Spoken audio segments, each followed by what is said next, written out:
اللہ تعالیٰ نے ایمان والوں کو ڈرایا ہے. ایمان آنے کے بعد تو ڈر آنا چاہیے، بے فکری نہیں. یا ایھا الذین آمنوا اتقوا اللہ ولتنظر نفس ما قدمت لغد واتقوا اللہ. 2 بار اللہ نے کہا ہے اے ایمان والو اللہ سے ڈرو.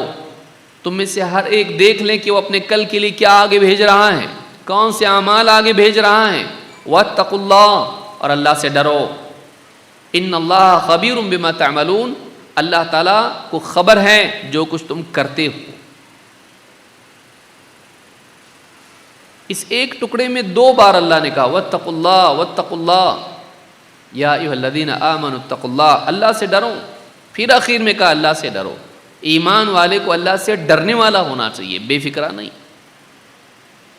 یہ ہم میں سے کتنوں کی زندگی ہے، ہم اس بھرم میں پڑے رہتے ہیں اپنے پاس توحید ہے اور توحید کی بنیاد پر ہم جنت میں جائیں گے چاہے کتنے ہی پاپ کیوں نہ ہو جائے.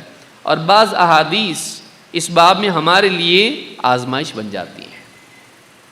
ان کا غلط فہم ہمارے لیے بے فکری کا دروازہ کھول دیتا ہے. صحابہ ڈرنے والے لوگ تھے، صحابہ ڈرنے والے لوگ تھے.